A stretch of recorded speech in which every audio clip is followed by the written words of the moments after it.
Coming up on Super Boothers, have you thought about consolidating or simplifying your services? I pick Ryan's brain on how best to do this. Also, we touch on whether pre-selling and asking for reviews is bad. Stay tuned. I'm loving the new backdrops from PB Backdrops. With new designs every single week, you're for sure going to have a new backdrop addiction. With floral, geometric print, theme backdrops, and even custom backdrops, they have it all. With complete one-sided pillow cover backdrops starting at $4.49, there's just no reason not to. Visit pbbackdrops.com for weekly specials.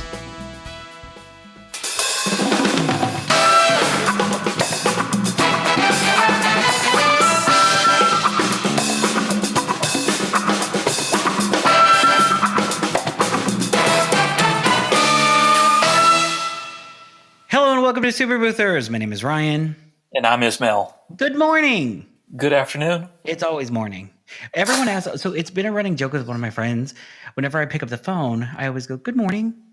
It can be, 10 o'clock at night. And originally it was like, well, why are you saying good morning? First of all, good morning is a friendly greeting. Second of all, I'm pretty sure I've just woken up no matter what time I'm calling. That's probably true. It's also kind of weird to say good afternoon. Yeah. I feel like that's too corporate-y. No, it's just like, hello, good sir. Like, indeed. No, like, no. Good day, good evening, good afternoon. No. I know. Like, no. Just good morning, just no matter what time it is. It's just so friendly. Oh, Ryan.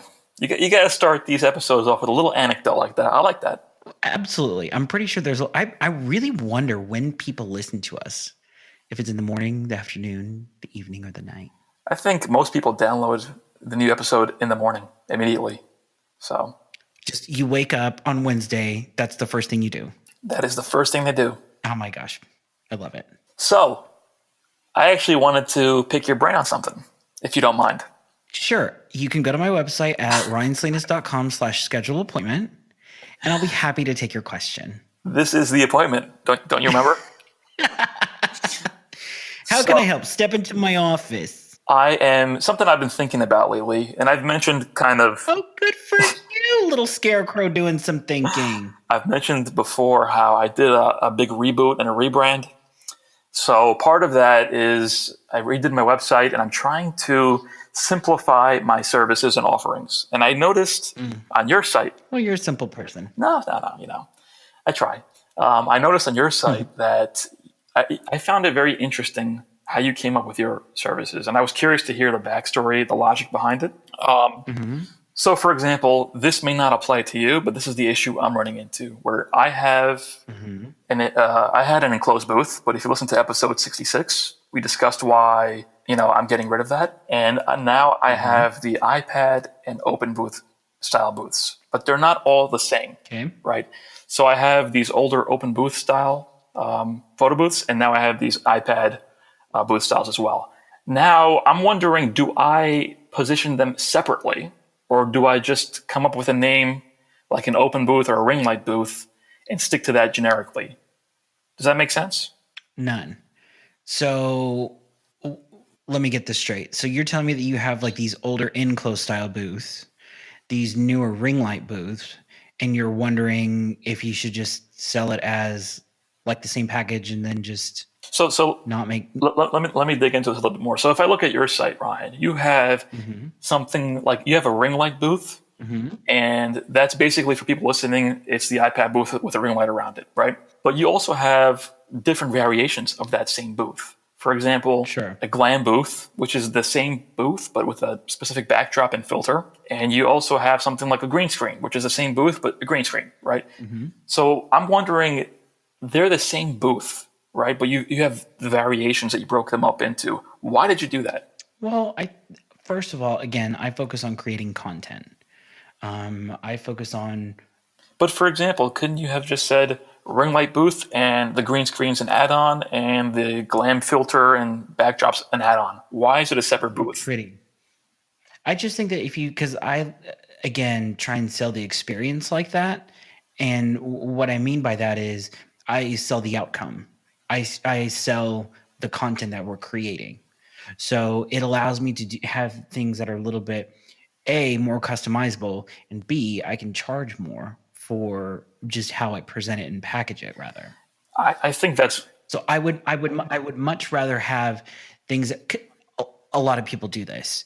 There's someone that has, the leaf blower booth where all they do is just take a leaf blower, shove it in someone's face, and they have like these crazy photos and slow motion things.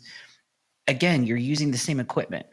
A lot of people do a projection booth where they have, again, same equipment. They just put a projector on people and it projects a print. And again, same stuff, just presented differently. So I think that's how I generally kind of focus these things, is how to present it to the client as the outcome. and Like what problem are we trying to solve? no, and I really like that because that's like, if you think about the client's point of view, that's all they care about is what is the outcome? Why is it different or is it the same? So, and I don't know if this is confusing, but I think that a lot of boothers I talk to have different photo booth types. Like through the years, they started with an enclosed, they got the open booth with a DSLR camera, and now they're getting the iPad ring light booths. And there's a confusion with how do you break that up into different services. Because, for example, from a customer's point of view, and this is what I'm struggling with, I have the DSLR open booth and I have the iPad ring light booth. From a customer's point of view, they're both open. So would you just combine them into one offering and then just give them whatever you have available? Or would you separate them as a ring light booth and as a open DSLR or whatever you want to call it booth? Well, I think that, because let me tell you, I guess, how I ran into this situation. So my issue is, and if you go to my storage right now, you will see this. I have 2 storage units across Texas, and both of them have like old decrepit booths. And it's just because, yes, I am a hoarder. Those are my 2 favorite shows, actually. Hoarders and My 600-Pound Life. I will be on one of those shows. I don't know which. However, in my storage unit in the back, I have a lot of roadie case booths. So these were the like little um, what was it called? Like one was called a Slim Dorella, but it's a bigger one. I forgot what the names were. But anyways, but I still have those. I only keep those really for one event every year, just because that's the style that they like. I don't know why. I use them maybe once a year, if that. And that's exactly, sorry to interrupt, but that's exactly the issue that I have, where a lot of the corporate clients that have been using me for years, every year I try to transition them to the newer booth, and every year they say they want what they had last year. Well, you can just cut it off and say, "I'm so sorry, it's really not available." I mean, you know what? A new movie comes out. I'm so sorry, I don't have a DVD player. Do you have this on VHS? It's just not going to happen. Okay, so then you had these old booths. How did you transition from that to where you are now? So the way how I kind of handle that one is I really kind of go off of the experience. So one of the issues that I was running into was, well, did they buy this booth or did they buy the other booth? And then I was constantly running. And again, I operate in all of Texas. So if I had, let's say, one booth in San Antonio, it needed to be in Dallas. I was running around Texas nonstop, trying to get the right booth to the right person. Gotcha. So the challenge at that point really was, I don't want to focus on the booth that's going out. And that's whenever I kind of made the decision to really change from what the outcome is. So then I started focusing on the outcome. Then it didn't matter which booth I sent. But that's because all your booths have the same outcome, right? Yeah. So even though you were transitioning from the older booths to the newer booths, they had the same outcome, and therefore you can consolidate them into the same offer to the client. Yeah, the same category. Yeah. Okay. And again, I don't think I would do this now, just because I haven't used those booths in forever, except for literally one client. But other than that, even if I transition to them, if they say, hey, they want to do something different, then that's when I make the transition. So for someone like me that has, I'm like the listeners on the show, I'm getting rid of the enclosed. I have these older open DSLR booths, and I'm transitioning more to the iPad booths, right? How would you suggest that someone like me position that to the customer? Because I have both in stock. They're both open. This is a ring light. It's got more social media functionality, yada, yada, yada. This one is the DSLR higher quality and doesn't have the ring light. How would you break those apart, or would you not? Sure. So what I would do is, I'm assuming your DSLR puts out a little bit of a better quality, no? Correct, yeah. Okay, so what I would do is, and I still do this today, if I have a client that is spending a lot more than, let's say, an iPad would constitute, then that's when I say, okay, listen, we're doing this. If you want to propose that and do the DSLR booth first, the client doesn't know the difference. Well, how can we scale back? Well, sure, then you get an iPad booth. And then, I actually think we talked about this with Kelly Williams. Gosh, we haven't mentioned her name in a while. Kelly, where have you been? No, so that's the thing is if you're working with a higher end client, yes, you're obviously going to propose a DSLR booth first. If they come back to you and say, well, this is a little expensive, what else can we do? That's when you can kind of step down to the iPads. If you still want to keep on holding on to that inventory. Yeah, I mean, the way I was thinking about this, just for everyone's background, is that from watching the conversations between my team and clients, we were breaking up the iPad booth versus our DSLR. We were offering them separately. And I found that it didn't really click to the customer, the difference. It's like, oh, this one has a ring light and it's got social media built in, but this one doesn't have the ring light, but it's better quality. Like, it just wasn't computing for them. Well, that's because you're giving too many options. So right. And that's exactly why I'm trying to consolidate them, but I want to be thoughtful about how to do so, even though they kind of are a little different, right? You can't really consolidate it 100%. They're different to you. They're different to you. They're not different to the client. As far as the client's concerned, the same thing's coming out. So, oh great, photo strips are still popping out. They don't see a difference. This is just you being in your head too much. And that's exactly where I was ending up, right? So that you basically have a term, let's say open booth, whatever, or photo booth, whatever you want to have that term be, and it's the open style booth. They don't know if it's the DSLR or the iPad. It's up to you basically to choose which one to bring. Is that where you're ending up to? Sure. Yeah, pretty much. If you still want to maintain both of those. So in someone's position like yours, where you actually call your generic booth a ring light booth, you can't really do that, right? What are you doing with your older DSLR booths? I don't. I mean, I only propose it whenever, a specific client comes to me and says, hey, listen, will you do this specific application? I mean, it's more custom than I don't think I've pulled it out in over a year. I mean, so it just happens rarely.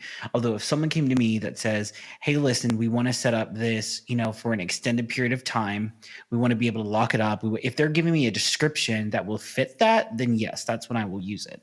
Okay. That makes sense. That's where I was ending up. I guess the only thing I got to figure out was what is the term that I would use for that. Sure. But that's where I was ending up. And I guess you don't necessarily have to put it out there. Like, I don't put out there that I have these things. I only really use it whenever something is kind of requested, I guess. Right. So again, I was looking at what you had because I really liked the way you broke out the output into different options, which is, I think the way everyone should be thinking about this.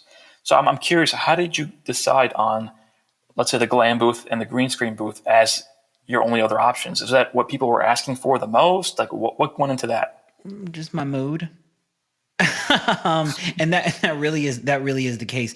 And truthfully, I have a lot more things that I'm working on that have not made it to the website yet because I want to keep it from everyone. But yes, I've been working on 3D video projections. I've been working on just regular projections. I do have. I'm not big on the leaf blower thing, but yes, there are absolutely other things that I'm working on that I do kind of keep in my back pocket that I don't put out that I do, only because I want to kind of keep everything as tailored and as custom as possible to each individual activation. So how do you decide what actually is on your site? How do you decide like the 3 offerings that you put publicly? Does anything go into that? Well, I think I have ring light first, and then I have green screen.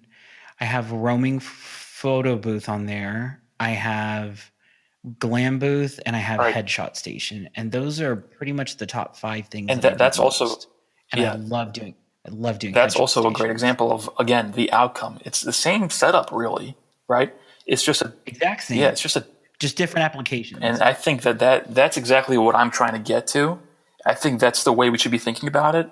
It's just how do you? That you want to be me? Yeah, I want to be you. It's just how do you stop? Like, what made you stop at these 4? Like, How do you choose the 3 or 4 that you're going to go with? I don't know. Truthfully, it was probably done at 3 o'clock in the morning. I looked down, I had these photos, I threw them up on the site. That's literally what it was. There was absolutely no thought into this. That's very helpful. None whatsoever. Very helpful, Ryan. Thank you. Thank you for that. No, I'm telling you. You charge for these sessions? Funny enough, I had a water park contact me after they saw something that I posted just on my personal page. And they were like, how do I do this? And I was just like, you just kind of come up with the idea. Just let something inspire you. Like this clearly inspired you to get to thinking about, what you should do social media wise. Now you take your application and just kind of put it in, wherever you feel is the next progression. So again, we talked about, I did the Miss United States pageant. My idea, it's simple, doesn't take a lot of thought. What if we did, everyone wants the crown. What if we turn the crown into a digital prop? What if, that's the only thing that we offer? Because that's the experience that you're putting out there. I want every single person to go in there with a crown on their head and take a photo. How shareable is that? That's the thing that you just need to kind of create. You could come up with anything. Give me 10 minutes. I will give you an amazing proposal. Literally anything. But the offerings that you have were not really a result of people asking for them, or they were booked the most often. It's just whatever you. Yes. I do a lot of green screen. I do, and it's also stuff that I want to sell. So whenever I did the iPad headshot station, that was something that I needed to start selling to people. So again, whenever I did Super Bowl and did the bullet time, I spent so much money on all those cameras, all the software, all the rigging. You better believe I need to start selling that again. And the only way you can start selling it is if you just put it out there. So again, I love doing green screen. I love the things that I create. That is something that I enjoy doing. I know I can do it well for other people. So I need to put my work out there enough so that people can see, hey, listen, this is what he does. And this is also what gives me license whenever a client comes to me and says, oh, can you just create something for us? That's how I get, carte blanche. Mm-hmm. I also find personally that's a good way to test different things that you may be thinking about rolling out on a grander scale, is putting it up there and seeing if people are booking. Absolutely. If you put it out there and people, want to buy it, show interest, then yeah, you got something on your hands. I mean, that is literally how it all should work. If someone comes to me and they say, I want to buy this, again, I do not have mirror booths. I'm not a mirror booth sort of person. I can't take a mirror booth on a subway. Yeah. I'm so sorry. It's just not my gig. That's actually, I'm not doing that. Yeah, that's a great example because I've actually saved myself from a lot of headaches by doing that. Like, for example, with the mirror booth or with other things I've tried offering, like slow motion booth or the flip book stuff. I've actually tried putting them on my site as off and selling it to people in my area, my client base, and it wasn't really successful. So that told me not to invest into that further and not to offer it. Not only that, those are also a lot harder to do. So sure. So I've done a lot of roaming photographers for a very long time. Right around whenever iPads first were kind of coming available. And it's just something that has always kind of, progressed. That is something that works for me that my clients love. I mean, I'm absolutely going to be selling that more, Mm-hmm. Okay. Whenever you buy a new product, again, I've talked about this before. Whenever you are thinking of buying a new product. Exactly. Before you buy it. Before you buy it, you need to sell it. Yep. I don't, I do not, there are people that will really protest that you do this. That's just not smart. No. That is just not smart. That's probably one of the biggest business takeaways anybody can, even if you're starting I have friends that want to start a painting company. And I'm like, what are you going to do first? I'm going to buy a truck. No, you're not going to buy a truck. You're going to get customers. Yeah, you're going to sell the thing first. You're going to sell it. Get jobs first. Exactly. So this is what I have a problem with. This is my problem. This is my problem. I have a problem music. So what I am going to say here is pre-selling is not bad at all. And I think that I have started my career in this. I have built an empire off of selling stuff before I have it. And I'm sure there are a lot of people who will say that that's wrong. You shouldn't sell products that you don't have. I'm sorry, no, you're stupid. The reason why I do not sugarcoat stuff, because you're going to eat that too. So the reason why I say this is because you need to prove that there is an interest in your market to be able to sell this. My accountant told me you can buy anything you want so long as you have people willing to purchase it. So, for example, if you want to, there's a new video mapping thing coming out. If you want to purchase that, sell it first. Make sure that you have it available. So either A, make sure that someone else has it, that you can contract to go do it if you don't sell enough. So, for example, let's take a mirror booth, for example. You get permission to do this, or if you want to buy stock photos or whatever you want to do. However, obtain photos, put it on your website, start selling it. Again, sell it like 3 or 4 months out, because that's what, we have the ability to do. Start taking deposits on that. Those deposits are not your money. That is not your money. That is money that needs to go into an account that you need to save to purchase this. Once you hit enough, which truthfully, you should hit that. I say you should have it paid off in the first rental. There's someone that like for example, if I have a big client, hey, we want a mirror booth. Great. It's $6,000. That's just how I come about it. But that's not really, I agree with you, but I think it's not as realistic for the bigger ticket booths like the mirror booth. It's hard to do that in one event. Absolutely right? Not. Yeah. Watch me. I mean, Super Bowl with bullet time, I did it for 12 days. So yeah, the ticket was big enough to purchase everything and then some. So that's what I'm saying is just wait. But not everyone has a Super Bowl. So what I'm trying to get at is. So sorry. Stay poor. I can't help you. No. So, but this is my thing. And again, yes, it's a big ticket item. So if you need to sell it 5 or 6 times in order to get to that point, then do that. Exactly. I'm just saying, for me, I need to have it done and taken care of in one rental, because I'm not going to go beyond that. But what I'm saying is, hold on to that money, save that money. That's not your money. Whenever you hit that threshold, then go ahead and buy it.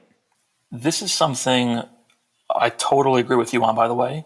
And it's interesting to me that it's so controversial. Like if anyone even hints at doing this online, everyone comes out of nowhere and starts commenting about how it's unethical.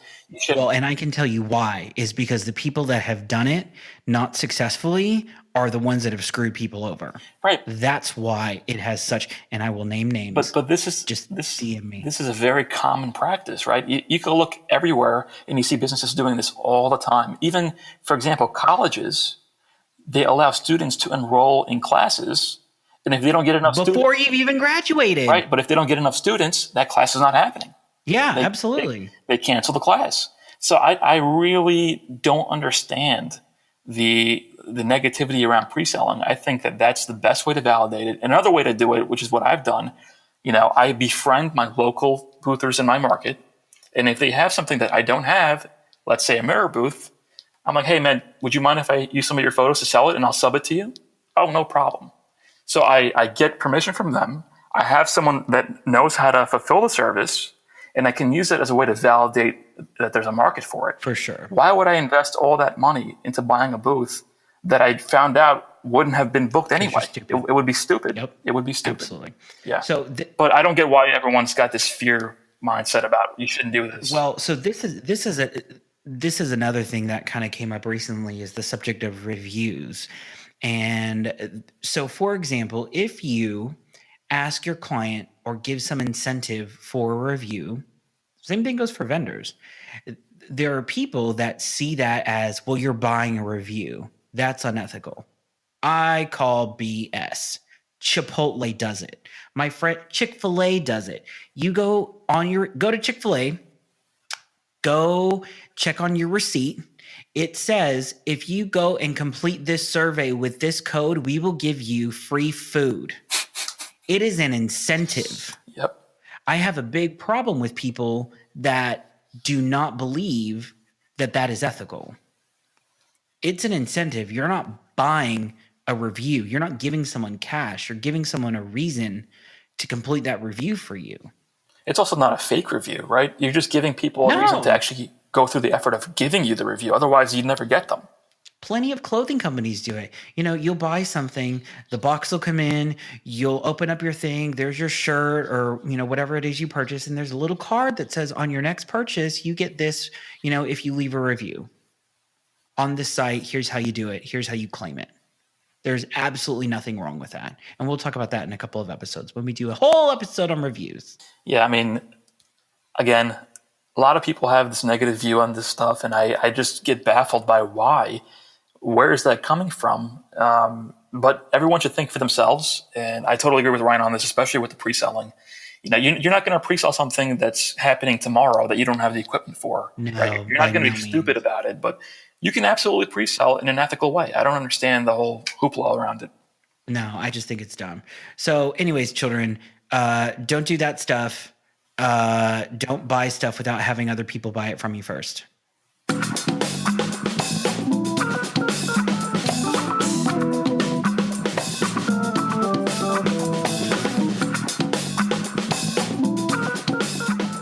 Next week on Super Boothers. Okay, speaking of that, one other thing that I wanted to dig into is how do you, obviously you have that for people who want to plan their content, but what are some general guidelines for how often do you post, when do you post? Because there are these tools out there like Buffer that allow you to schedule posts. I don't know if they work with Instagram. I don't think they do. They do now? Okay. So is that what you do? Do you just kind of sit down and plan out a whole month, put it up there and forget about it? Or